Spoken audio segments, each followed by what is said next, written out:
Ya, alhamdulillah kita sekarang saya memasuki sesi utama diseminasi magang.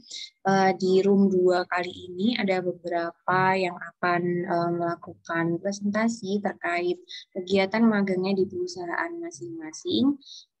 Di sini ada Mas Haris sudah datang, Mas Salman, Mbak Firda, Mas Riki Reza, oh ya sudah juga, dan Mas Nugroho Fadillah Yuda ya, semua sudah datang. Pada kesempatan kali ini di tiga presenter pertama adalah bimbingan saya, ada Mas Haris Rizky, Mas Salman, dan juga Mbak Yufirda. Yang akan presentasi pertama adalah Mas Haris Rizky Rahman. Mas Haris ini melakukan magang sebagai UI UX di Bank Rakyat Indonesia atau BRI.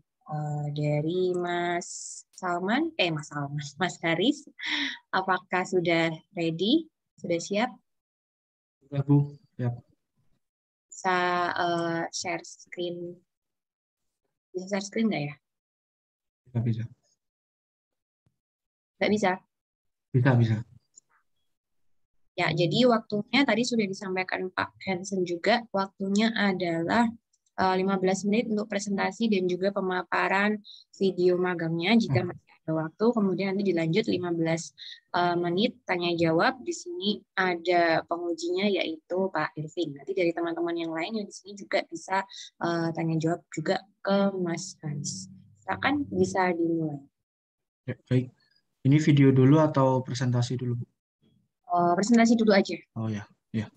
Baik, terima kasih. Assalamualaikum warahmatullahi wabarakatuh. Selamat pagi, Pak Irving, Bu Fairuz, dan teman-teman sekalian. Izin memaparkan penjelasan kegiatan apa saja sih ketika saya magang di PT Bank Rakyat Indonesia sebagai UI UX Designer. Nah, sebelum masuk ke kegiatan, alangkah baiknya kita perkenalan dahulu seperti apa sih Bank BRI itu. Nah, untuk sejarah Bank BRI itu didirikan di Purwokerto, Provinsi Jawa Tengah oleh Raden B.I. Arya Wirja-Atmaja tanggal 16 Desember tahun 1895. Nah, dari definisi perbankan itu apa sih? Perbankan itu kurang lebih lembaga untuk perantara keuangan yang memiliki fungsi yaitu menghimpun dana dari masyarakat dan menyalurkannya kembali. Nah, untuk alamat Bank BRI ini sendiri berada di Jalan Jenderal Sudirman, Kafling 44 sampai 46, Bendungan Hilir, Tanah Abang, Kota Jakarta Pusat. Nah, untuk foto kantor tersebut bisa dilihat di sebelah bagian kiri bawah. Nah, selanjutnya pada proyek pertama yaitu proyek utama saya yaitu mengerjakan redesign digital saving BRI. Yang pertama itu ada saya menganalisis SWOT dan BMC dari digital saving itu sendiri. Yang kedua memahami flow existingnya. Yang ketiga menyusun wireframe. Keempat menyusun low fidelity.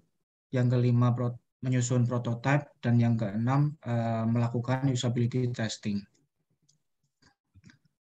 Nah, untuk digital saving sendiri itu apa sih? Jadi untuk digital saving BRI itu adalah platform pembukaan rekening secara online tanpa harus datang ke bank dan download aplikasi. Nah, untuk website dari digital saving BRI itu sendiri dapat dibuka di bukarekening.bri.co.id. Nah, untuk SWOT dan BMC ini fungsinya adalah untuk SWOT sendiri itu kita bisa melihat atau merancang sebuah perencanaan bisnis model dari sebuah produk yaitu digital saving BRI. Di sini saya melakukan perancangan bisnis model dari 9 elemen. Nah, untuk SWOT sendiri itu berfungsi untuk penggambaran situasi produk yang akan dihadapi ketika sudah launching, seperti kelemahannya apa saja, kekuatannya apa saja, peluangnya, dan triknya.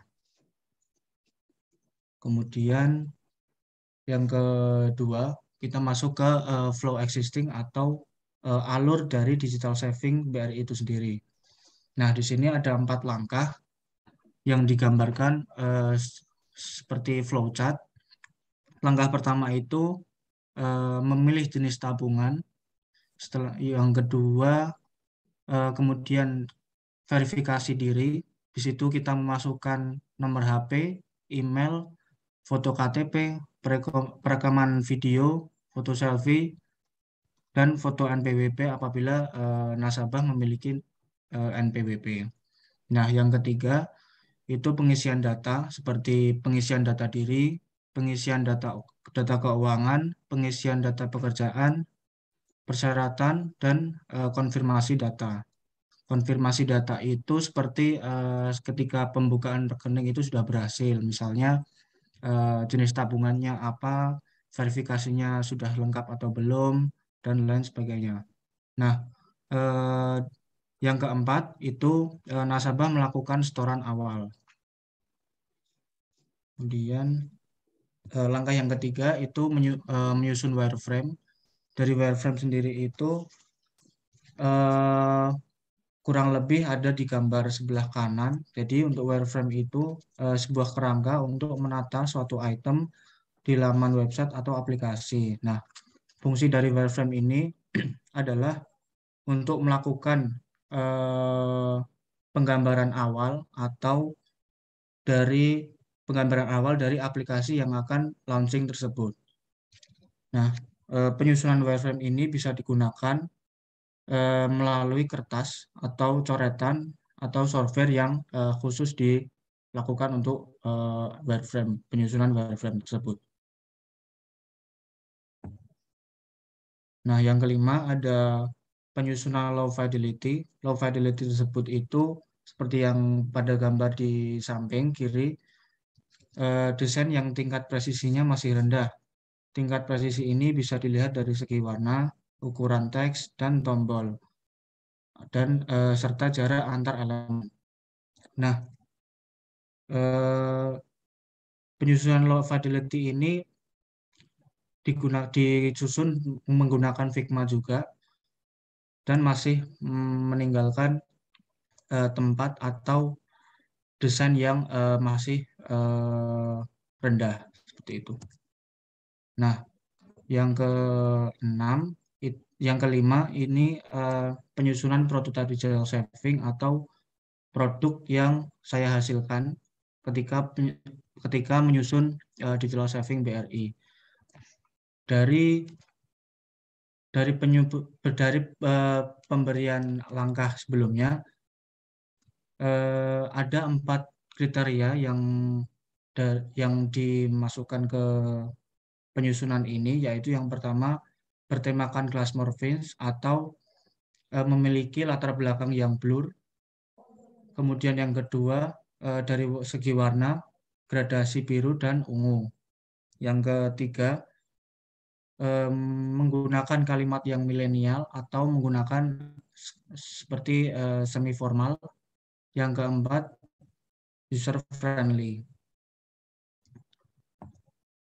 Nah, kegiatan yang keenam dari digital saving ini adalah usability testing. Bisa dilihat dari tabel di sebelah kiri. Usability testing ini berguna untuk mengevaluasi user experience dari sebuah produk, baik itu website atau aplikasi. Nah, untuk keterangan tabel di sebelah kiri itu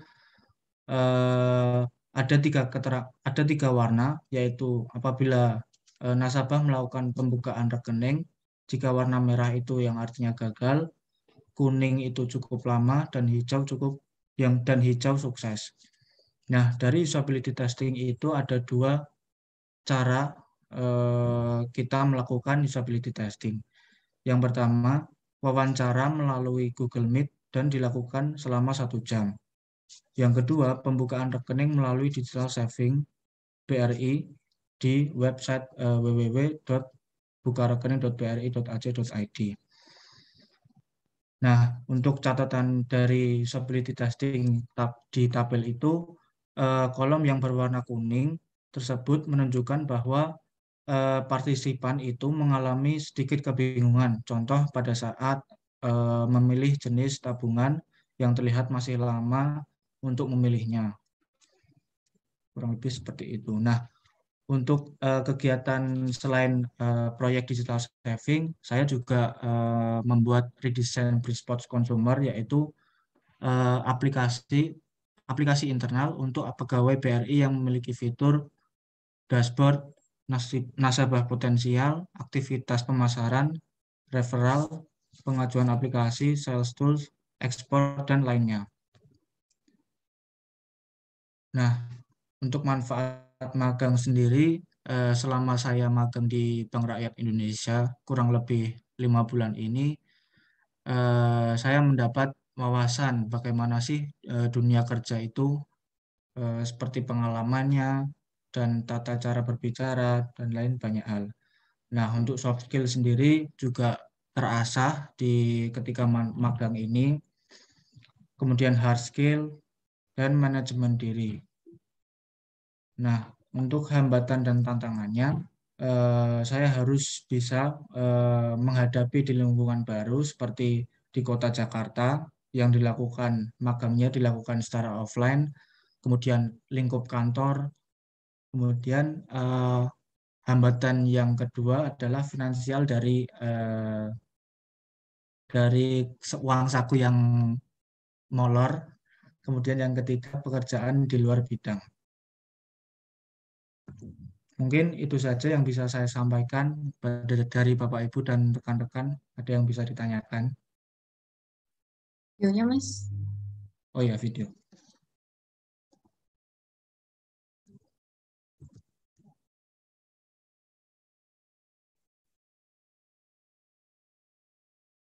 Ini ada suaranya nggak ya? Oh, bentar, Bu. Kayaknya belum share sound.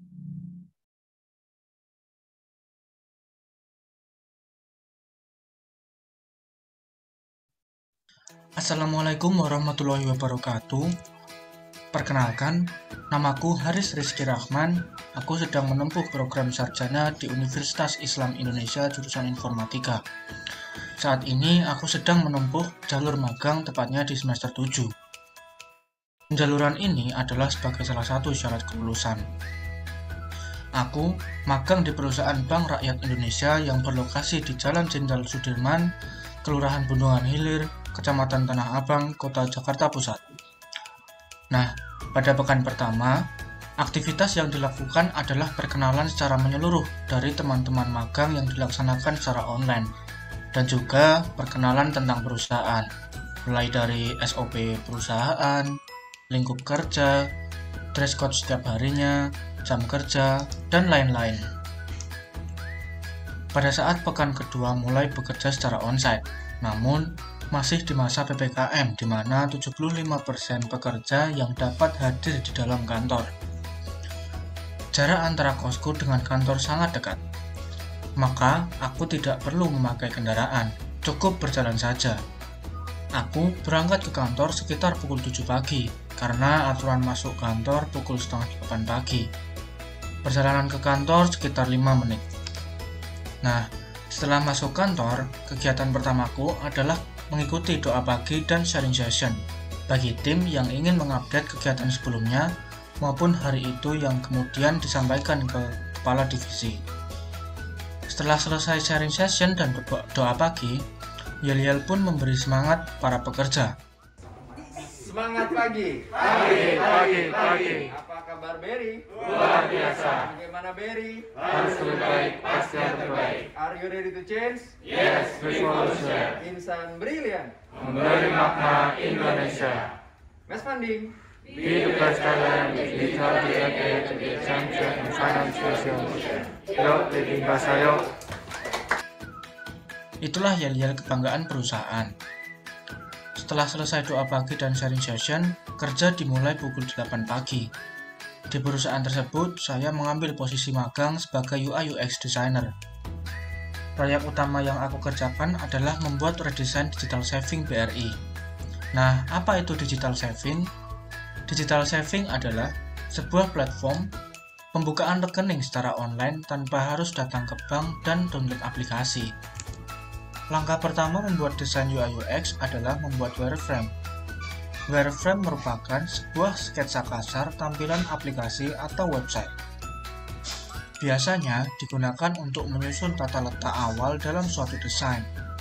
Wireframe ini bisa dicoret-coret tangan atau menggunakan tools atau aplikasi khusus bikin wireframe. Biasanya, wireframe dibuat dengan warna hitam putih yang lebih menekankan isi dari kontennya. Langkah kedua adalah membuat mockup. Mockup memberikan gambaran secara detail sebelum produk dibuat dengan menyampaikan aspek desain visual, termasuk gambar, warna, dan tipografi. Mockup dapat mengorganisir detail dari proyek, menerjemahkan ide ke dalam bahasa yang dapat dimengerti oleh stakeholders. Nah, progres redesign ini juga dimonitor oleh tim UI UX yang lain melalui Zoom setiap minggunya. Nah, pada saat akhir bulan, kami dari masing-masing pemagang melakukan presentasi hasil progres proyek tersebut kepada kepala divisi. Sedangkan aku memaparkan progres UI UX Digital Saving BRI. Sekitar pukul 5 sore, para pekerja serentak pulang. Selesai bekerja, aku menyempatkan diri untuk mengisi logbook yang ada di website Kampus Merdeka setiap harinya. Nah, itulah kegiatanku selama magang berlangsung. Semoga bermanfaat. Oke, terima kasih Mas Haris. Bisa di stop soundnya kayaknya suaraku masih. Selanjutnya adalah sesi tanya jawab. Saya persilakan kepada Pak Irving. Berapa menit nih? Kayaknya cuma lama ya. Maksimal 5 Oke. Oke lah, ya nggak usah lama-lama. Paling saya beberapa ada yang masih penasaran dikit. Kemarin di sana itu kayaknya ada. Ini jelas ya suara saya aman. Mbak. Tadi Mas Haris bilang ada tantangan di luar bidang. Itu maksudnya gimana, Mas? Tantangan di luar bidang. Nah, di luar bidang itu kan saya juga ada kegiatannya itu kayak monitoring nasabah yang pembukaan rekening melalui digital saving. Nah, itu saya cukup perlu belajar selama 1 bulan. Jadi itu tuh kayak misalnya nasabah melakukan pembukaan rekening. Nah, di situ kita monitor apakah misalnya rekeningnya terbentuk atau tidak, terus setoran awalnya sudah masuk atau belum. Nah, di situ pada awalnya itu saya merasa kesulitan, ya seperti itu, Pak. Tapi dari sisi lain, di situ juga ada sangkut pautnya dengan digital saving. Seperti step-stepnya yang gagal di mana, di situ juga jadi catatan, Pak. Jadi di luar bidangnya bidang apa, Mas, sebenarnya? Bidang UI UX-nya, Pak. Ya, maksud saya itu. Tapi kan itu masuk UX-nya seharusnya. Iya sih. Oke, Iya, ya. Pak. Itu experience kan, kamu belajar experience kan harusnya. Oh iya. Iya, Pak. Saya bingung. Oh. Sedang memikirkan di luar bidang yang mana ya, gitu kan. Oh, Itu termasuk experience kan, Mas. iya sih. Oh iya, Pak. Jadi yang namanya kalau nanti udah dunia kerja tuh harusnya sudah tidak bisa kita berkata lagi di luar bidang, sebenarnya sudah tidak ada lagi lah. Ya kita harus blend into it lah istilahnya. Ya. Lalu paling tadi ada saya pertanyaan di atas tuh usability testing di slide 10 ya kalau tidak salah itu ya. Usability testing ini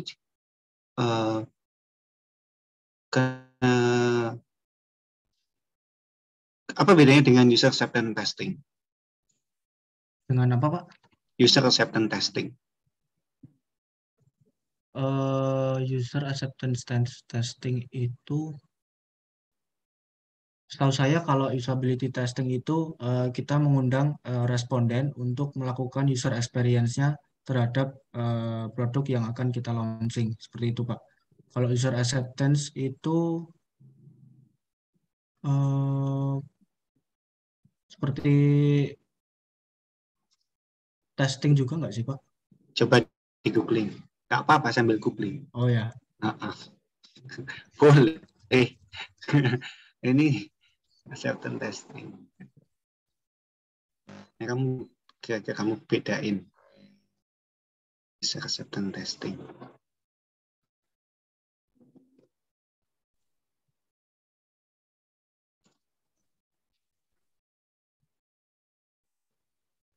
Belum di googling. Lalu tadi apa? Usability testing. Kamu bandingin. Kira-kira bagaimana?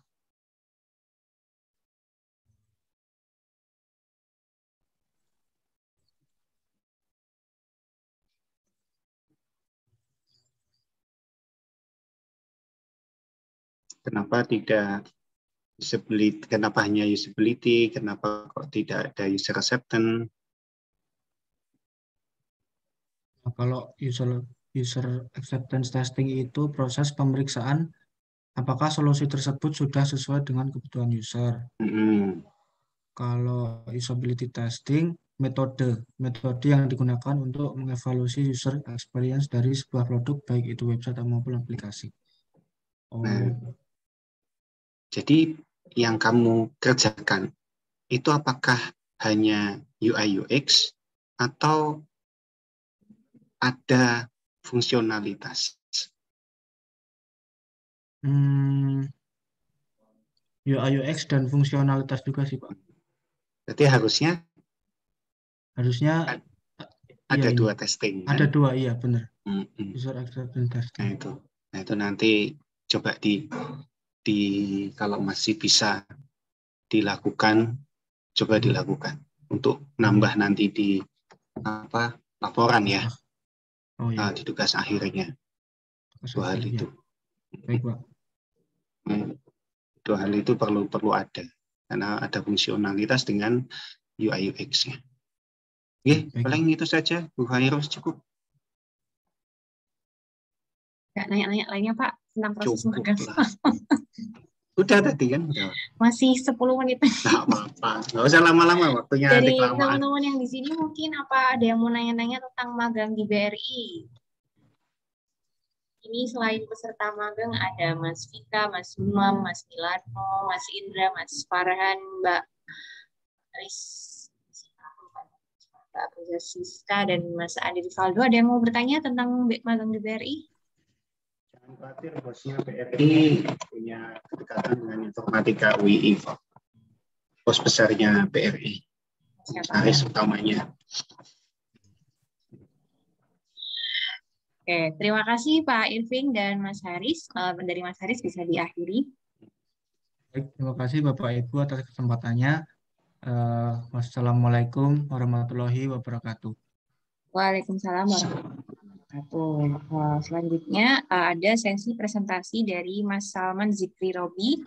Mas Salman ini magang di City Asia Incorporation. Mas Salman, apakah bisa open mic dan open cam?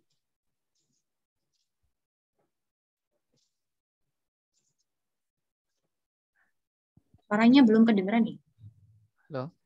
Ya, kurang banter dikit. Halo. Ya, udah kedengeran. Bisa share screen? Baik, Bu. Saya share screen.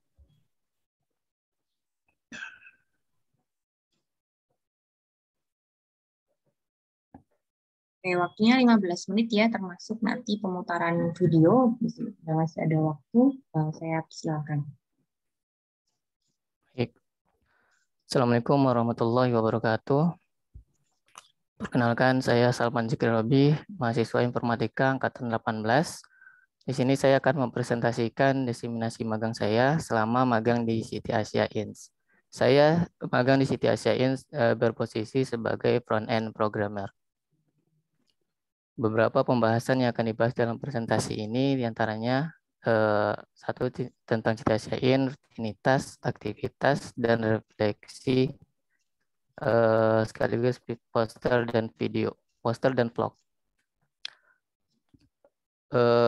Lanjut pada tentang pengenalan dari CT Asia Ins. CT Asia Ins sendiri merupakan perusahaan yang bergerak dalam bidang teknologi informasi dan komunikasi dan berkomitmen untuk memberikan kontribusi demi kemajuan bangsa Indonesia melalui berbagai produk dan layanan, baik untuk sektor swasta maupun sektor publik. Berbagai layanan dari CT Asia Ins sendiri seperti CT Asia Consulting, CT Asia Institute, CT Asia Development. Perusahaan CT Asia Ins sendiri merupakan perusahaan yang berfokus dalam konsultan manajemen dan pembangunan Smart City. Selanjutnya adalah rutinitas magang. Mengawali kegiatan magang, saya biasanya mengawali dengan melakukan login terlebih dahulu di CT Asia Project Management System untuk melakukan presensi. CT Asia Project Management System merupakan sebuah sistem yang digunakan perusahaan untuk memonitor pekerja, pemegang ataupun karyawan. Selanjutnya adalah komunikasi melalui WhatsApp. Dalam berkomunikasi, biasanya saya, tim, dan mentor menggunakan WhatsApp sebagai alat untuk berkomunikasi, mulai dari berdiskusi tentang progres maupun kendala yang dihadapi selama mengerjakan tugas. Selanjutnya meeting mingguan melalui Google Meet. Nah, meeting mingguan ini merupakan kegiatan rutin yang diadakan oleh mentor. Biasanya diadakan pada jam kerja pada pukul 9 pada hari Rabu. Meeting ini mendiskusikan terkait tentang progres dan kendala dari masing-masing divisi. Di sini mentor meminta setiap perorangan atau individu itu mempresentasikan progres masing-masing. Selanjutnya integrasi dengan Source3. Nah, dalam pengerjaan proyek atau tugas, di dalam tim saya terdapat 3 orang. Jadi, untuk memudahkan sinkronisasi file, biasanya kami menggunakan Source3.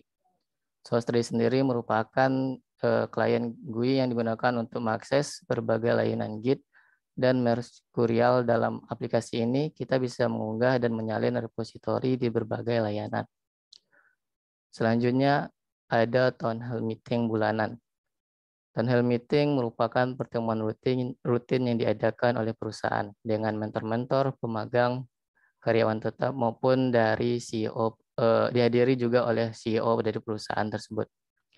Town Hall Meeting diadakan untuk mendiskusikan progres dari seluruh tim yang ada di perusahaan. Jadi seluruh tim yang ada di perusahaan seperti divisi front end, back end, sistem analis, copywriter, desain grafis itu mempresentasikan progres mereka masing-masing. Di Town Hall Meeting ini kami memberikan satu perwakilan untuk menyampaikan progres dari divisinya. Nah, aktivitas magang di CT Asia Ins sendiri, saya bergabung dengan tim pengembangan proyek aplikasi Belanja Loka. Nah, Belanja Loka sendiri merupakan perangkat lunak yang digunakan untuk melakukan transaksi jual beli pada pasar tradisional. Tujuan utamanya adalah menjadikan pasar tradisional sebagai target digitalisasi. Beberapa front end pengembangan yang saya lakukan pada front end dari aplikasi Belanja Loka. Di antaranya halaman profil pedagang. Ini berfungsi untuk memudahkan user dalam melihat detail dari toko tersebut, seperti produk yang dijual dari toko tersebut, timeline, dan ulasan. Selanjutnya, halaman fitur ubah cara pembayaran. Fitur ini berfungsi untuk memudahkan user dalam melakukan pembayaran. Selanjutnya, halaman fitur notifikasi. Di sini saya ditugaskan untuk membuat halaman fitur notifikasi seperti notifikasi masuk dan pengaturan notifikasi. Ini berfungsi untuk memberikan informasi kepada user tentang pemberitahuan terbaru. Selanjutnya ada halaman fitur chat dan call. Fitur ini berfungsi untuk memudahkan atau berfungsi untuk berkomunikasi antara user dan toko. Selanjutnya halaman fitur daftar belanja. Fitur ini difungsikan untuk menambah daftar belanja harian bagi user.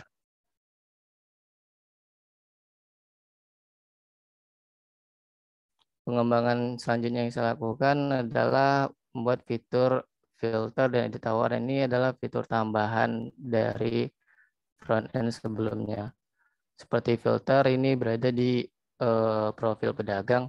Ini untuk memudahkan dalam mengurutkan seperti harga termahal, murah, dan sedang diskon, dan filter harga dan rating juga. Di sini juga ada fitur edit tawaran yang berada di fitur chat tadi, di room chat.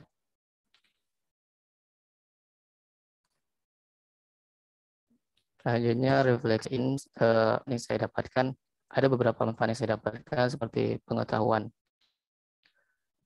manajemen diri, pengalaman, percaya diri dan relasi. Pengetahuan di dalam pengerjaan tugas di Cita Asiain itu menggunakan bahasa pemrograman Kotlin, di mana saat itu saya masih belum mengerti dalam menggunakan Kotlin sama sekali. Dan itu merupakan, namun setelah berani magang, saya mulai sedikit paham dengan Kotlin, itu merupakan pengetahuan baru bagi saya. Soalnya manajemen diri, manfaat yang selanjutnya yang saya rasakan manajemen diri itu lebih bisa dalam mengatur waktu, pikiran. Sebenarnya pengalaman. Dalam manfaat magang selanjutnya adalah pengalaman. Tentu saya mendapatkan pengalaman selama magang di Cita Asiain, mulai dari pengembangan proyek dari awal hingga akhir dari proyek. Sebenarnya percaya diri. Selama magang saya merasa terlatih dalam kepercayaan diri saya sendiri. Seperti mulai dari mengikuti presentasi dengan mentor, CEO maupun rekan-rekan. Itu juga melatih kepercayaan diri saya sendiri. Selanjutnya relasi. Selanjutnya hambatan dan tantangan. Beberapa hambatan dan tantangan saya rasakan seperti pengetahuan terbatas, manajemen diri, dan komunikasi. Seperti yang saya bilang tadi, bahwasanya saya sedikit sih, saya mengalami hambatan tantangan keterbatasan dalam pengetahuan, khususnya dalam bahasa pemrograman Kotlin. Hambatan tantangan selanjutnya itu manajemen diri. Saya walaupun saya merasakan manfaat bahwa saya sudah mulai bisa dalam manajemen diri, namun saya juga merasa bahwa manajemen diri juga merupakan hambatan dan tantangan bagi saya, karena beberapa terkadang juga sering tidak bisa dalam manajemen diri sendiri. Selanjutnya komunikasi. Ini hambatan dan tantangan yang saya rasakan karena saya itu merupakan orang yang sulit dalam memulai sebuah komunikasi. Poster. Mungkin sekian dari presentasi saya. Ini videonya, Bu? Iya. Oke.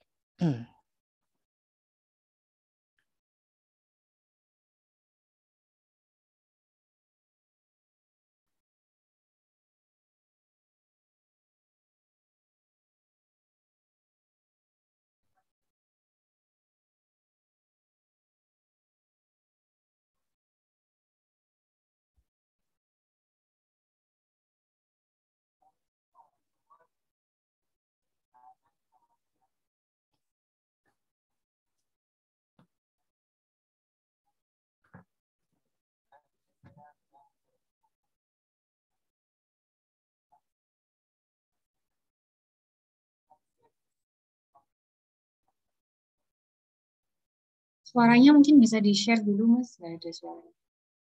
Sama ini kayaknya yang di awal di skip aja 1 menit 20-an. Karena kamu menjelaskan Siti Asia, kan tadi kamu udah jelasin Siti Asia. Langsung ke kegiatan magangnya aja.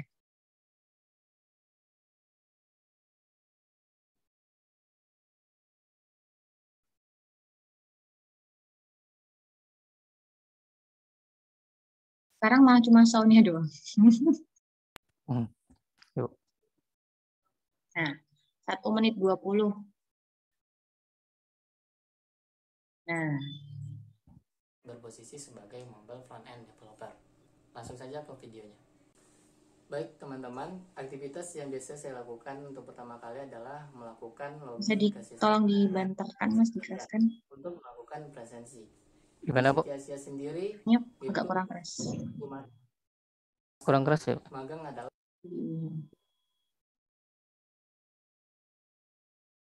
dari YouTube-nya dan waktu pulang adalah pukul 5. Sudah full, Bu. Nah, langsung saja saya akan melakukan presentasi terlebih dahulu. Aktivitas magang saya diawali dengan melakukan login terlebih dahulu di Siti Asia Project Management System. Saya melakukan presensi terlebih dahulu dengan login pada pukul 9 tepat jam masuk magang. Biasanya saya melihat notifikasi terbaru apakah ada tugas terbaru yang diberikan. Di sistem ini juga bisa melihat daftar kehadiran kita selama magang, berapa kali kita tidak masuk, berapa kali masuk dan telat. Di sistem ini juga bisa melihat berapa tugas yang telah diselesaikan dan apa saja tugas tersebut. Di sini saya telah menyelesaikan 13 tugas selama magang. Di sistem ini juga bisa dilihat berapa banyak waktu yang dibutuhkan dalam mengerjakan semua tugas tersebut. Aktivitas saya selanjutnya adalah mengerjakan tugas yang diberikan mentor. Saya ditugaskan untuk mengembangkan front-end dari aplikasi Belanjaloka. Dalam pengembangan front-end dari aplikasi Belanjaloka, saya menggunakan tools Android Studio dan bahasa pemrograman Kotlin. Untuk desain dari front-end aplikasi Belanjaloka sendiri, saya menggunakan desain dari tim UI UX. Kegiatan yang saya ikuti juga seperti biasanya saya mengikuti kegiatan rapat dengan rekan satu divisi untuk membahas progres dan kendala yang dihadapi nilai ke si number 2 ini dan mengikuti kegiatan town hall meeting yang diadakan oleh perusahaan.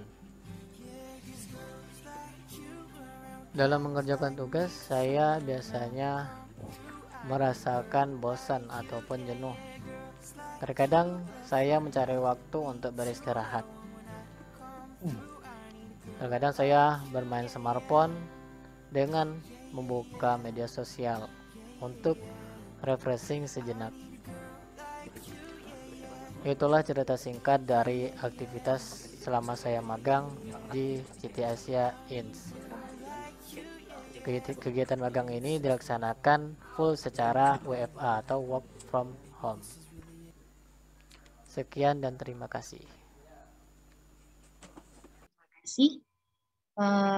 Saya persilakan Pak Irving untuk melakukan jawab.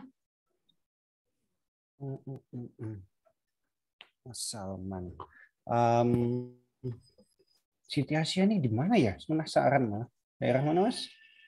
Siti Asia Selatan, di Jakarta Selatan. Oh, di Gatsu. Oke. Agak penasaran saya di Gatsu ya. Menteng Dalam. Berarti masih di tepi tol itu ya, Mas ya? Kamu ke sana nggak? Oh ya, kamu WFH ya? Nggak WFA, Pak. Iya, nggak ke sana. Saya jadi penasaran saya. Kamu WFH, tapi tadi ada hambatan manajemen diri. Itu gimana ceritanya? Saya agak missing. Oh, kalau menurut saya sih Pak, kayak apa? Ngatur waktu gitu pada kayak kan dalam tugas itu kan ada dikasih waktu dan sekian gitu Pak. Nah, jadi dalam mengerjakan itu tuh kadang kayak masih nunggu-nunggu gitu, belum pas deadline-nya gitu. Kadang seperti itu Pak, belum bisa kayak ngerjain sekarang gitu atau gimana gitu. Manajemen waktu ini bukan manajemen diri ya. Iya, kayaknya lebih situ sih Pak. Oke. Ya, Oke, ya itu lebih tepatnya ke manajemen waktu. Nah, ya wajar WFH dalam tanda petik nggak ada yang mengawasi secara langsung gitu kan ya. Iya, betul, Pak. Terus tadi pakai apa tadi codingnya pakai Kotlin ya? Kotlin, Pak. Apa yang susah di situ? Di Kotlin ya.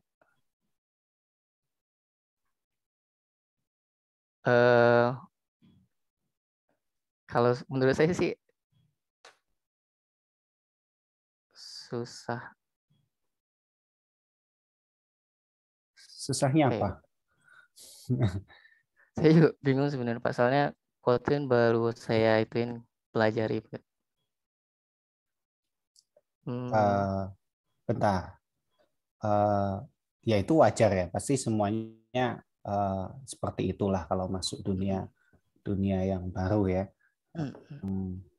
Cuman tadi kalau saya lihat secara pekerjaanmu kalau di presentasimu ya, dari tampilan-tampilan yang kamu sajikan, oke-oke aja gitu loh. Iya. Malah saya penasaran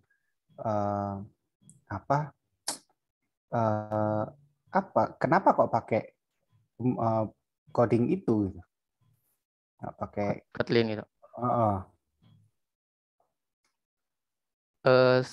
Sebelum pakai Kotlin itu sebenarnya pakai Java, Pak. Cuma disuruh migrasi ke Kotlin gitu dari perusahaannya, biar mengikuti perkembangan teknologi gitu. Kamu nggak nanya-nanya gitu, kenapa pakai Kotlin? Katanya biar dari hasil diskusi dengan perusahaan kemarin tuh lebih mengikuti perkembangan teknologi, terus kodenya juga simple katanya. Yang dari sebelumnya itu Java gitu. Enggak, Itu sih misalnya ternyata ada perbedaan performance, misalnya kamu nggak sempat nanya-nanya gitu, ataupun nggak sempat malah iseng bandingin gitu, enggak ya? Kalau itu belum terlalu dalam sih Pak, belum saya itu. Artinya hal seperti ini memang sih bukan job desk kamu, tapi kalau kamu nanti arahnya juga akan menjadi sebuah sistem analis ya. Ekspektasinya kan tidak cuma coding terus kan, ekspektasinya juga menganalisis gitu kan ya. Paling tidak itu ngerti gitu loh. Kenapa sih kok pakai ini? Kenapa harus migrasi? Gitu kan? Itu harus muncul curiosity, rasa penasaran itu harusnya ada.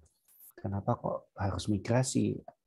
Apakah cuma karena teknologinya baru saya pindah?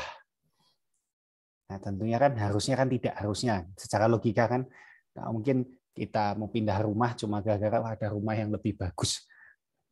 Kan tentunya tidak. Misalnya ternyata kalau tadi bicara rumah, lebih dekat dengan tempat kerja misalnya, ini cuma misalnya ya. Ataupun kok ternyata ini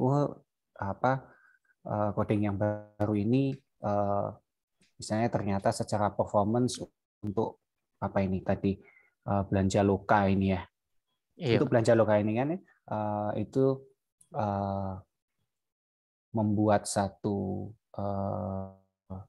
memproses satu pembelian ya misalnya ya, itu ternyata lebih cepat misalnya, ataupun hubungannya sama integrasi lebih mulus misalnya kayak gitu misalnya. Nah itu sebaiknya ada Mas, gitu loh, itu sebaiknya ada. Nah, jadi supaya kita tidak cuma coding saja ya, sisi penasarannya. Jadi mungkin waktu-waktu tadi yang banyak dipakai untuk media sosial itu dikurangi juga sih, untuk analisis gini nggak ada salahnya juga ya, gitu. Apalagi ya, oke, udah oke. Saya malah lagi penasaran, ada ya belanja lokasinya, coba. Belum rilis Pak. Belum rilis ya.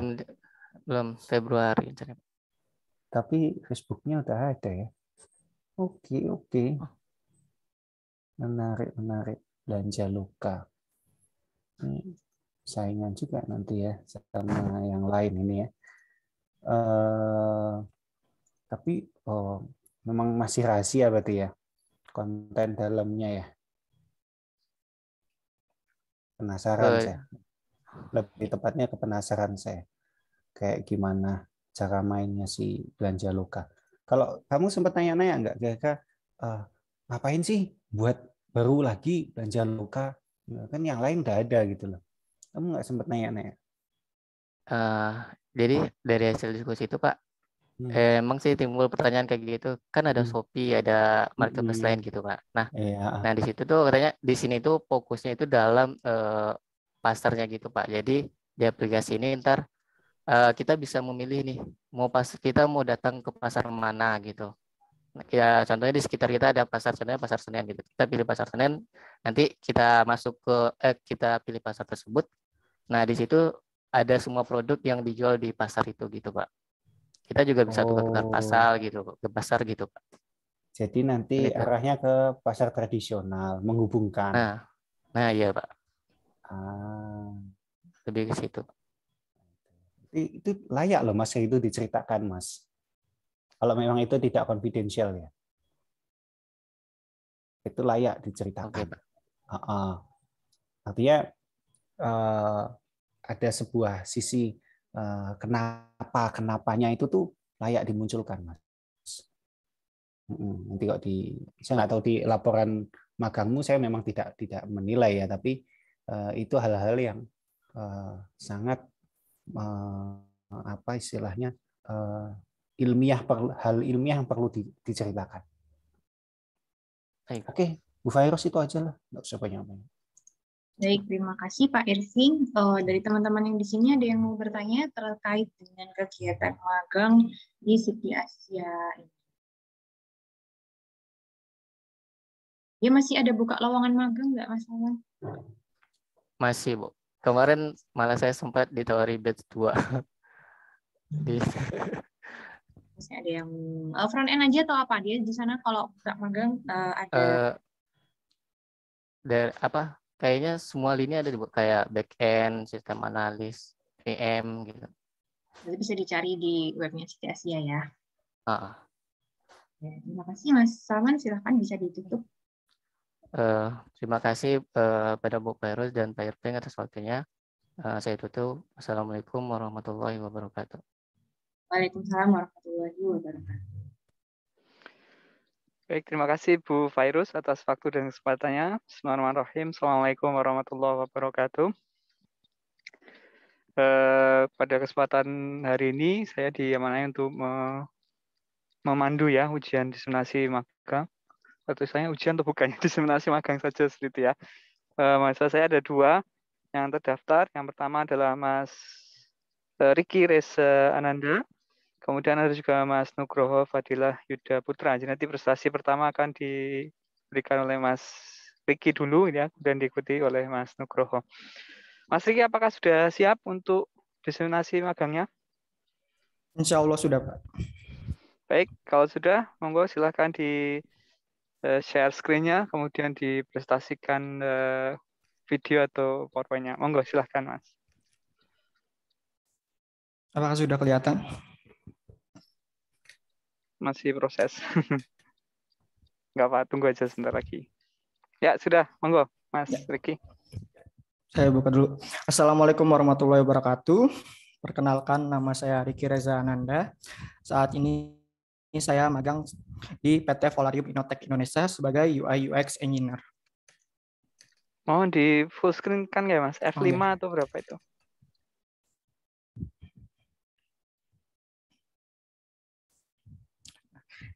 Agenda presentasi saya ada 5. Yang pertama company profile, yang kedua aktivitas magang, ketiga manfaat magang, lalu keempat ada hambatan atau masalah, dan yang terakhir poster atau video. Untuk company profile, Volarium. Volarium adalah perusahaan jasa pengembangan software atau perangkat lunak dalam bidang ERP atau Enterprise Resource Planning, CRM, dan SCM. Volarium sendiri memiliki 2 kantor. Yang pertama ada di Jakarta Selatan dan yang kedua di Tangerang Selatan. Untuk sejarahnya, Polarium berdiri pada tahun 2012, namun mulai beroperasi penuh pada tahun 2014 dan 2015 dengan melaunching sistem POS dan pembuatan company website. Dan mulai dari tahun 2016 hingga tahun 2009, Polarium mulai menyediakan layanan ERP. Dan pada tahun 2020, mereka melaunching anak perusahaan Polarpos yang sistemnya terlebih dahulu sudah pernah diperkenalkan pada tahun 2014. Dan pada tahun kemarin, mereka baru memperbarui sistem ERP-nya menjadi versi ke-8. Aktivitas magang saya, kegiatan sehari-hari saya dilakukan dari hari Senin hingga Jumat pada pukul 9 pagi hingga 5 sore dengan cara WFH atau work from home. Dan berikut merupakan proyek atau tugas yang sudah atau sedang saya kerjakan. Ada 3. Yang pertama ERP Polarium. Bagi yang belum mengenal ERP adalah suatu sistem yang berfungsi untuk mengelola dan mengintegrasikan berbagai kegiatan operasional perusahaan. Di dalamnya seperti ada layanan pengelolaan data karyawan, pengelolaan keuangan, dan pengelolaan gudang. Nah, tugas saya yang pertama dalam ERP Polarium ada redesign bagian DB personil yang merupakan bagian dari modul HCM atau Human Capital Management yang mengelola tentang data para karyawan. Di dalam DB personil ini terdapat beberapa halaman. Yang pertama halaman beranda yang pastinya, lalu terdapat halaman yang berkaitan dengan data karyawan seperti biodata, keluarga, pendidikan, pengalaman pekerjaan, pengalaman kepanitiaan, dan lain-lainnya. Lalu yang kedua, ada bagian e-board atau information board yang merupakan sebuah fitur untuk menampilkan berbagai pengumuman dalam perusahaan. Lalu tugas saya yang terakhir di ERP Polarium adalah bagian portal personal. Sepertinya ini masih belum saya ganti, ada kesalahan dalam PPT. Bagian portal personal merupakan bagian dari modul ISS atau Employee Self-Service, yaitu bagian atau yang digunakan karyawan untuk keperluannya sendiri seperti ada pengajuan cuti, kontrak kerja, jadwal kehadiran, rapat, dan lain-lain. Lalu proyek yang kedua ada GoTalenta. GoTalenta merupakan proyek terbaru dari Polarium. GoTalenta merupakan sebuah situs portal lowongan pekerjaan online yang bisa digunakan secara gratis. Sejenis GoTalenta ada Glints dan Jobstreet. Pada GoTalenta saya disuruh mengerjakan bagian job seeker karena di dalam GoTalenta terdapat 2 role user. Yang pertama adalah user untuk mencari lowongan pekerjaan dan yang kedua user yang dari perusahaan yang memberikan lowongan. Jadi pekerjaan saya yang ini terfokus pada user untuk tampilan user dalam mencari pekerjaan.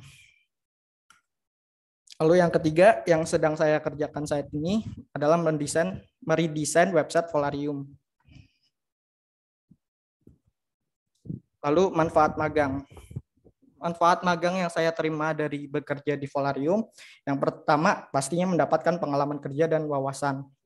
Lalu yang kedua dan ketiga melatih manajemen diri dan waktu.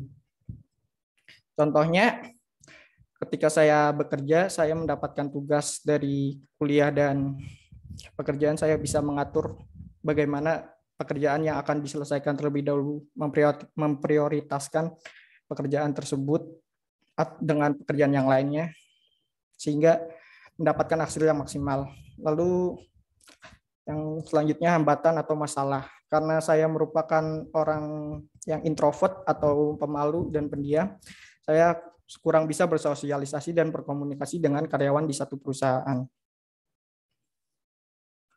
Dan selanjutnya ada poster dan video magang.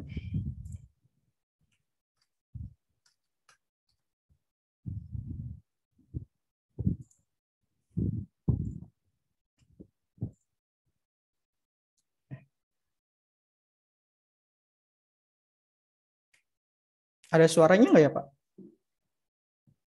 Belum ada, Mas. Mau di-share suaranya?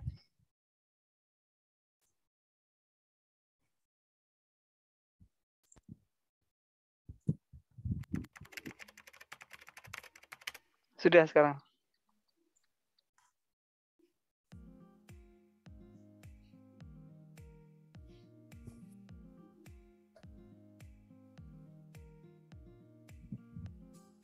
Kok jadi nggak ada lagi ya? Nggak ada lagi, Kak, Pak? Iya, nggak ada ya.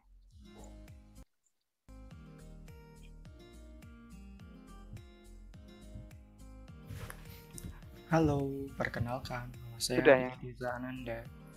Saya merupakan pemagang di perusahaan PT Volarium Indotech Indonesia sebagai seorang UI UX Engineer.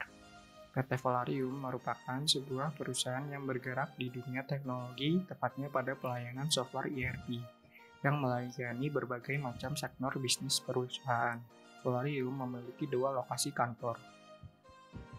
Kantor pusat yang berada di Jakarta Selatan dan kantor kedua yang berada di Tangerang Selatan. Berhubungan dengan masih terjadinya pandemi, maka kegiatan magang dilakukan secara WFH atau work from home.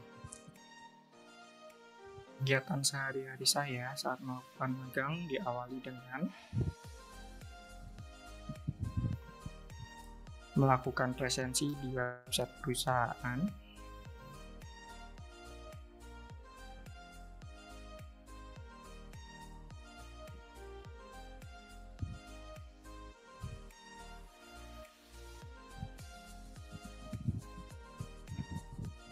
lalu mengecek Trello untuk melihat detail tugas,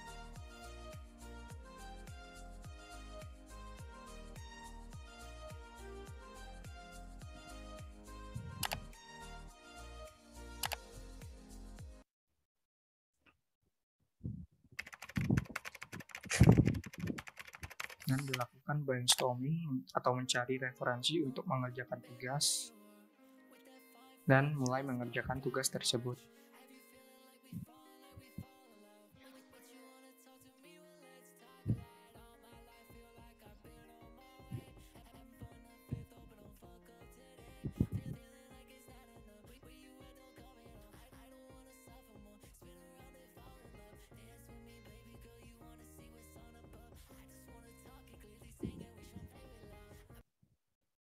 Setelah jam menunjukkan pukul 12 siang, saya biasanya melakukan istirahat.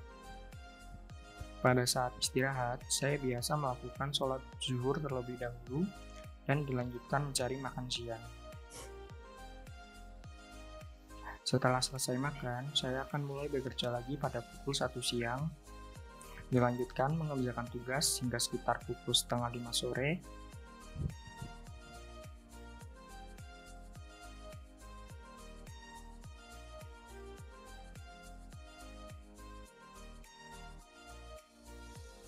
Sebelum melakukan presensi pulang, biasanya saya membersihkan kamar terlebih dahulu.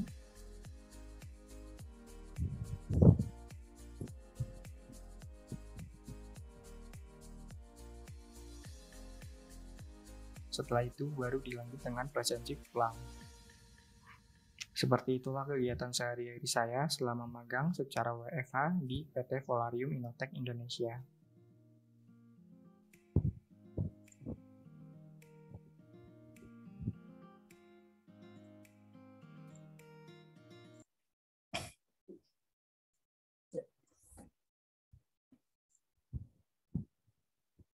Ada pertanyaan?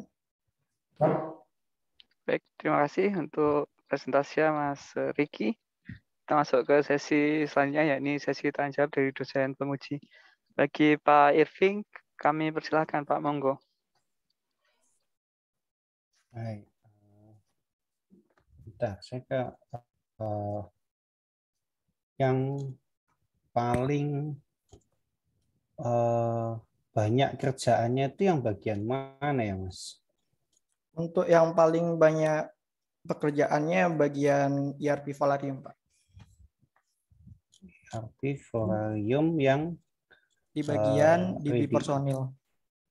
Redesign DB personil. Ya. Banyak, Mas, memang DB-nya atau jadi kompleks. di halaman DB personil ini terdapat ada CRUD-nya, Pak. Jadi kebanyakan di CRUD-nya, Pak. Dan halaman ini terdapat ada sekiranya ada 15 halaman lah yang menampilkan data-data karyawan.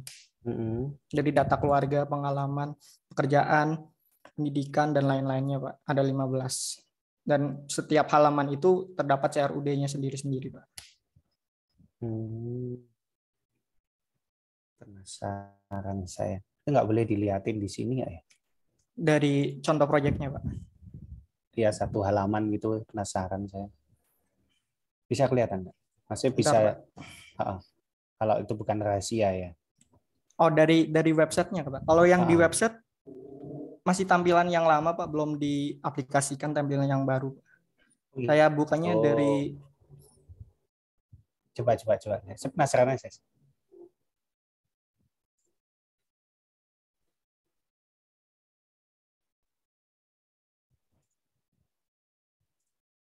Yang afternya ya berarti ya. Iya. Coba.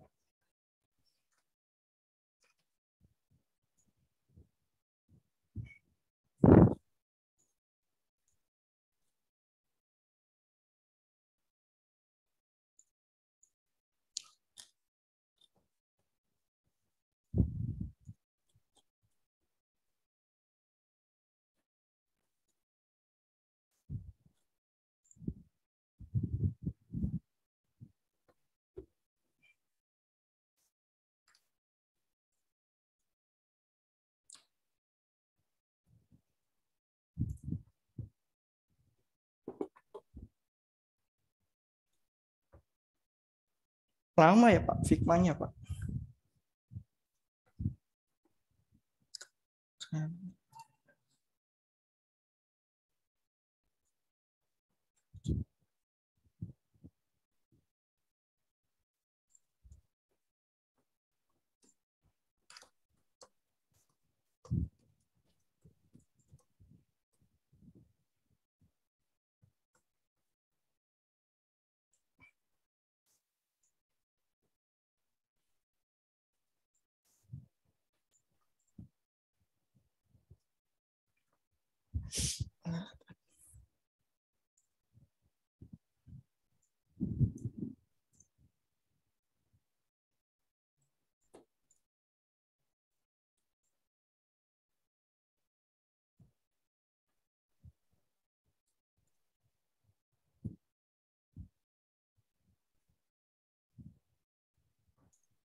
Ini contoh dari main pack-nya, Pak.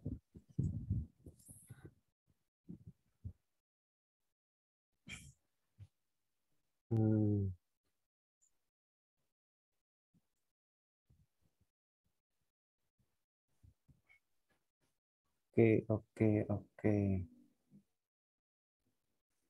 Yang tadi kirimmu bilang ada 15 halaman itu yang ini, Pak. Jadi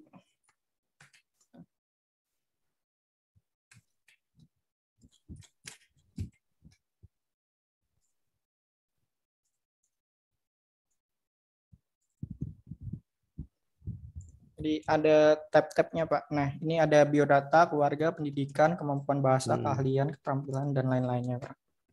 Dulunya nggak kayak gini ya? Dulunya kalau sebelum di redesign ini bagian yang list ininya jadi ada 3 kolom, Pak. Yang pertama detail personilnya, card yang menampilkan data karyawan ini yang Abrar Sagara, 1 full di kiri, lalu di sebelah kanannya ada list halaman yang biodata ini, dan sebelah kanannya terakhir menampilkan biodatanya, Pak. Oke. Kayaknya kerjaanmu kan redesign gitu kan ya? Iya. Itu mestinya ada ada alasan kuat kan ya kenapa harus diredesain gitu kan ya. Itu apa yang paling utama Mas, kenapa perlu redesign?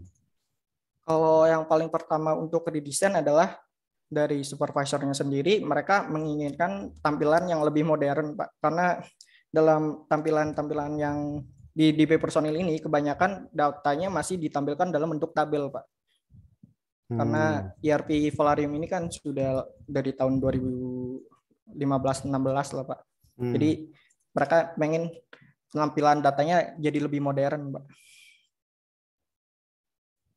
Cuma lebih modern. Lebih modern dan ada beberapa ada request dari acuannya nggak? Acuan modern itu tuh yang seperti apa?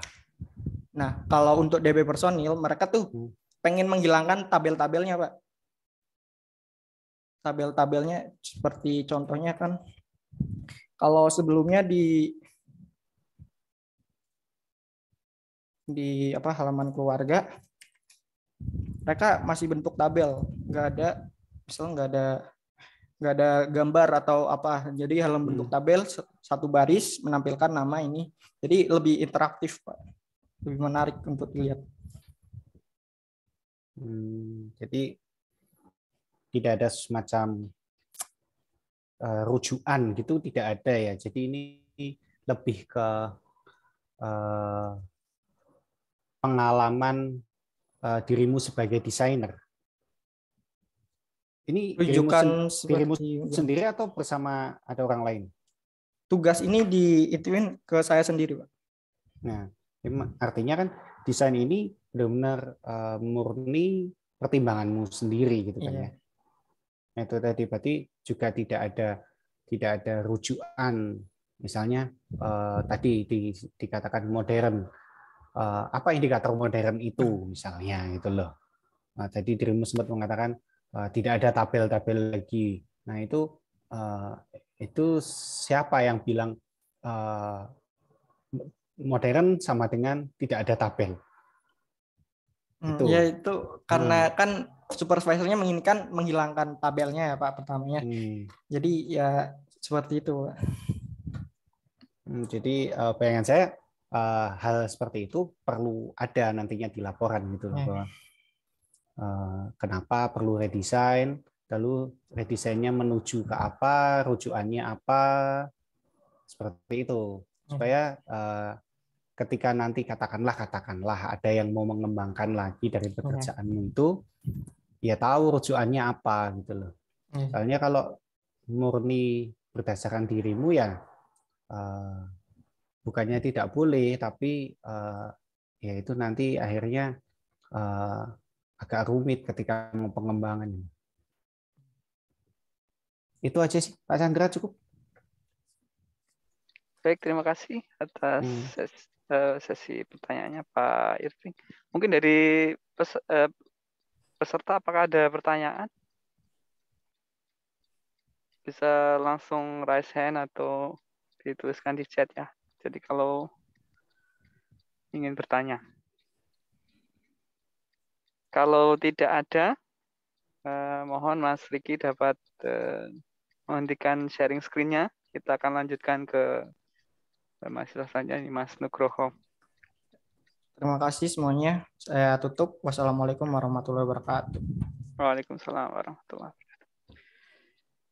Baik, kita masuk ke sesi selanjutnya. Prestasi akan diberikan oleh Mas Nugroho. Mas Nugroho, apakah sudah siap? Siap, Pak. Apakah suara saya terdengar, Pak? Ya, terdengar. Mohon coba di-share screen-nya ya. Baik, ya izin.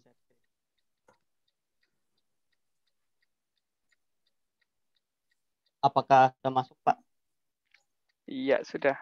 Monggo, silahkan dapat dimulai presentasinya. Oke, baik. Terima kasih Bapak Chandra atas waktu dan kesempatan yang telah diberikan. Bismillahirrahmanirrahim. Assalamualaikum warahmatullahi wabarakatuh. Sebelumnya, perkenalkan nama saya Nugroho Fadilah Deputra dengan nomor mahasiswa 185235156. Di sini saya akan mempresentasikan atau memaparkan tentang pengalaman saya magang di Jalatek selama kurang lebih 4 bulan. Baik, kemudian ada pun topik bahasan yang akan saya bahas Antara lain ada yang pertama profil perusahaan, kemudian ada agenda rutin, terus ada daftar proyek yang telah saya kerjakan, kemudian ada manfaat magang yang saya dapatkan, terus ada kendala, hambatan, dan tantangan yang saya alami atau hadapi selama kegiatan magang, dan yang terakhir ada halaman yang memuat poster dan video pengalaman magang. Oke, baik, yang pertama yang saya akan bahas adalah profil perusahaan. Jala atau Jalatech adalah sebuah perusahaan yang bergerak di bidang aquaculture, spesifiknya pada budidaya udang yang memiliki misi untuk membantu para petambak udang dalam mengoptimalkan hasil panen mereka dengan produk-produk yang telah dihasilkan atau telah dikeluarkan oleh Jalatech sendiri. Jalatech memiliki kantor pusat yang beroperasi di kompleks PT Inmira, Jalan Kaliurang KM 16,3, Kledokan, Ngemplak, Sleman, daerah istimewa Yogyakarta. Dan Jalatech ini mulai didirikan pada tahun sekitar 2015 di Yogyakarta oleh Mas Aryo Wiryawan yang juga merupakan seorang petambak udang. Dan untuk website Jalatech dapat diakses di jala.tech. Oke. Kemudian dan di Jala saya bergabung dengan divisi software engineer sebagai data scientist. Selanjutnya yang akan saya bahas adalah tentang agenda rutin yang sering saya lakukan selama magang di Jalatech. Oke, untuk agenda rutin yang pertama ada weekly meeting. Weekly meeting ini adalah meeting atau diskusi yang biasanya dilakukan seminggu 2 kali, yaitu pada hari Senin dan pada hari Jumat. Nah, pada hari Seninnya itu kita akan membahas tentang hal atau proyek apa saja yang akan kita coba kerjakan atau selesaikan selama seminggu ke depan. Dan untuk hari Jumatnya kita akan membahas tentang hal atau proyek apa saja yang telah kita kerjakan atau selesaikan selama seminggu ke belakang atau seminggu ini. Kemudian dan untuk agenda rutin yang kedua ada daily meeting. Daily meeting ini adalah meeting atau diskusi yang biasanya dilakukan setiap hari dari hari Senin sampai hari Jumat. Dan pada daily meeting ini yang biasanya dilakukan adalah dicatat tugas apa saja yang akan kita kerjakan pada hari ini. Kemudian besoknya kita akan melaporkan tugas apa saja yang telah kita kerjakan pada hari sebelumnya dan memberitahu tentang kendala apa saja. Halo Mas Nugroho. Oh ya. Oh, gimana Pak? Halo Pak. Monggo dilanjutkan. Oh, oke Pak. Dan oh ya, selanjutnya memberitahu kendala apa saja yang kita hadapi selama mengerjakan tugas tersebut. Oke. Kemudian saya akan membahas tentang proyek apa saja yang telah saya kerjakan selama melaksanakan magang di Jalatech. Proyek yang pertama yang saya kerjakan adalah riset keterlibatan pengguna pada fitur pakan dan panen. Sebelumnya, saya ingin menjelaskan kenapa proyek ini dapat dibuat, yaitu karena kelengkapan data pada fitur pakan dan panen yang diterima dari customer atau pengguna itu kurang lengkap atau kurang baik. Nah, jadi kebanyakan pengguna itu kurang begitu rajin atau rutin dalam mengisikan data pada fitur pakan ini, pada fitur pakan dan panen ini. Kemudian misalnya kayak salah satu pengguna tersebut hanya mengisikan dalam seminggu hanya mengisikan data pemberian pakan hariannya hanya selama 3 hari pertama dan pada hari sisanya tidak diisi lagi oleh pengguna tersebut. Maka dari itu pada proyek ini saya melakukan analisis dan riset pada fitur pakan dan panen di website Jala. Setelah melakukan analisis produk yang dihasilkan yaitu berupa matriks yang berisi tentang seberapa besar persentase pengisian data oleh setiap pengguna pada fitur pakan dan panen ini. Kemudian dari matriks tersebut saya visualisasikan dan visualisasi yang telah dibuat itu selanjutnya dimasukkan ke dalam sebuah laporan yang memuat tentang hasil analisis yang saya kerjakan. Dan selanjutnya saya presentasikan kepada mentor, atasan, dan para pengembang guna dapat menemukan suatu solusi dalam mengoptimalkan penggunaan pada fitur pakan dan panen ini. Oke. Kemudian untuk proyek yang kedua yang saya kerjakan adalah farming procedure research. Sebelumnya saya ingin menjelaskan lagi kenapa proyek ini dapat dibuat, yaitu karena mentor saya ingin mengetahui fitur baru apa saja yang dapat dikembangkan lagi atau difasilitasi pada website Jalatech. Pada proyek ini, saya melakukan riset terhadap beberapa jurnal sertifikasi tentang standar budidaya udang, di mana proyek ini menghasilkan suatu review yang saya tuliskan. Dan review tersebut berisi ide-ide untuk pengembangan fitur baru yang saya dapatkan. Oke. Kemudian selanjutnya di sini ada daftar tools yang saya gunakan. untuk task management, Koda, dan Dropbox Paper. Di Jalatek sendiri metode yang digunakan yaitu sprint atau metode Scrum. Jadi aplikasi seperti Koda dan Dropbox Paper ini dapat membantu sekali dalam memanajemen daftar tugas-tugas yang akan dikerjakan maupun yang telah diselesaikan. Kemudian untuk communication di sini ada Zoom dan Google Meet untuk melakukan meeting atau diskusi. Kemudian ada WhatsApp untuk melakukan komunikasi secara tertulis. Oke.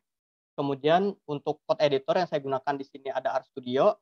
Kemudian untuk database di sini saya menggunakan MySQL, lebih tepatnya aplikasi yang saya gunakan yaitu MySQL Workbench, dan ada others atau tools lain yang saya gunakan yaitu seperti Airtable dan Metabase yang saya gunakan untuk membantu saya dalam mengerjakan tugas seperti pembuatan dashboard.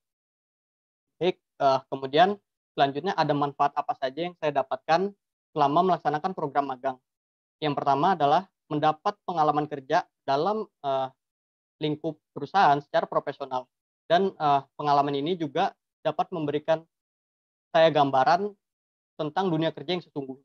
Dan dari pengalaman ini dapat memberikan saya fondasi untuk membangun karir yang lebih baik. Kemudian manfaat yang kedua adalah mendapat pelajaran tentang teknologi baru. Jadi pelajaran ini memberikan saya suatu gambaran bahwa teknologi yang digunakan dalam standar perusahaan itu tidak hanya teknologi yang sudah ada sebelumnya, namun juga banyak teknologi yang baru yang dapat diimplementasikan atau digunakan agar dapat membuat kerjaan menjadi lebih efektif dan efisien. Kemudian manfaat yang ketiga adalah melatih kemampuan komunikasi. Nah, selama melaksanakan program magang, saya tidak hanya mengasah kemampuan hard skill saya, namun juga soft skill saya seperti kemampuan untuk berkomunikasi juga ikut terasah. Oke, untuk selanjutnya adalah kendala, hambatan, dan tantangan yang saya hadapi selama magang. Yang pertama adalah adaptasi dengan lingkungan kerja. Seperti pada fase awal saya mulai mengikuti magang di Jalatek, saya masih mengalami kendala dalam beradaptasi dengan lingkungan kerja yang baru, seperti lingkungan kerja yang baru, seperti pada minggu pertama, saya masih sungkan untuk bertanya kepada mentor atau supervisor saya ketika mengalami suatu kesulitan dalam mengerjakan tugas atau proyek yang diberikan kepada saya. Kemudian yang kedua, adanya gangguan pada jaringan atau koneksi. Gangguan ini sering terjadi seperti ketika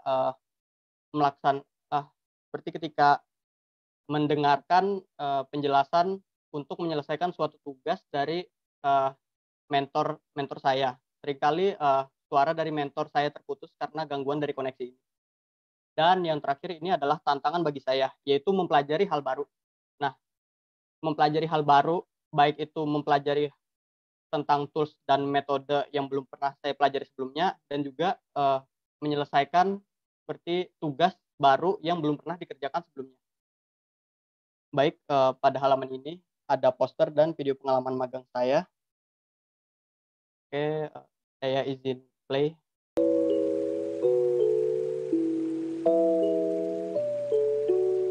Assalamualaikum warahmatullahi wabarakatuh. Perkenalkan, nama saya Nugroho Fadilah Eda Putra dengan nomor mahasiswa 185231156. Pada video kali ini, saya akan membagikan pengalaman magang saya di salah satu perusahaan startup di Jogja yang bernama Jala.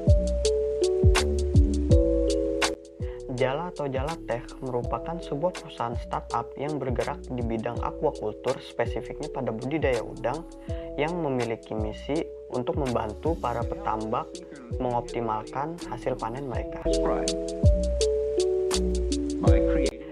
Di Jala, saya berada di divisi software engineer sebagai data scientist. Data scientist adalah orang yang mengumpulkan, mengolah, dan menganalisa data sehingga data tersebut dapat berguna dalam mengambil sebuah keputusan. Untuk saat ini, aktivitas yang saya lakukan di Jala adalah melakukan diskusi dan mengerjakan tugas atau proyek. Di Jala sendiri, diskusi yang dilakukan ada dua macam, yaitu ada weekly meeting dan ada daily meeting. Untuk weekly meeting dilakukan pada setiap hari Senin dan Jumat. Pada hari Senin, kita akan mencatat target atau hal apa saja yang akan kita kerjakan pada seminggu ke depan. Dan pada hari Jumat, kita akan melakukan cross-check terhadap target-target apa saja yang sudah kita targetkan sebelumnya, dan apakah target-target tersebut sudah tercapai atau belum. Dan untuk daily meeting biasanya dilakukan untuk mencatat tugas apa saja yang akan kita kerjakan pada hari tersebut dan melaporkan tugas apa saja yang sudah dikerjakan pada hari sebelumnya, serta kendala apa yang sedang kita hadapi. Selama magang di Jala kurang lebih 4 bulan, saya telah mengerjakan 2 proyek. Yang pertama adalah riset keterlibatan pengguna pada fitur pakan dan panen. Pada proyek ini, saya melakukan analisis dan riset pada fitur pakan dan panen di website Jala, yang dimana proyek ini menghasilkan suatu matriks yang kemudian matriks tersebut divisualisasikan agar dapat dipresentasikan kepada mentor, atasan, dan para pengembang guna mengoptimalkan fitur pakan dan panen. Kemudian proyek yang kedua adalah Farming Procedure Research. Pada proyek ini saya melakukan riset terhadap beberapa jurnal sertifikasi tentang standar budidaya udang, di mana proyek ini menghasilkan suatu review yang saya tuliskan, dan review tersebut berisi ide-ide untuk pengembangan fitur baru yang saya dapatkan. Oke, mungkin itu saja yang dapat saya sampaikan dan saya bagikan. Semoga video ini dapat bermanfaat untuk para penonton, dan atas perhatiannya saya ucapkan terima kasih. Wassalamualaikum warahmatullahi wabarakatuh. Baik, mungkin itu saja yang saya sampaikan. Selanjutnya Baik, saya terima kasih kembalikan atas kepada Bapak.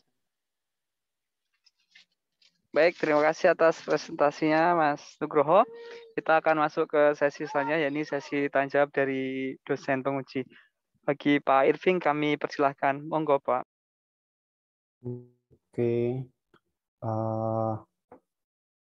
Sepertinya saya satu pertanyaan saja, Mas. Harusnya sih. Saya cuma ingin lihat hasil visualisasi yang kamu lakukan, Mas.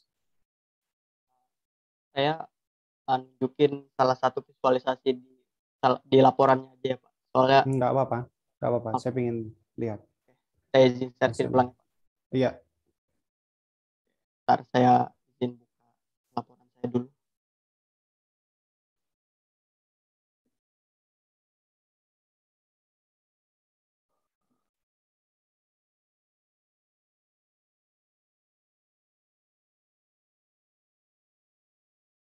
Seperti ini, Pak.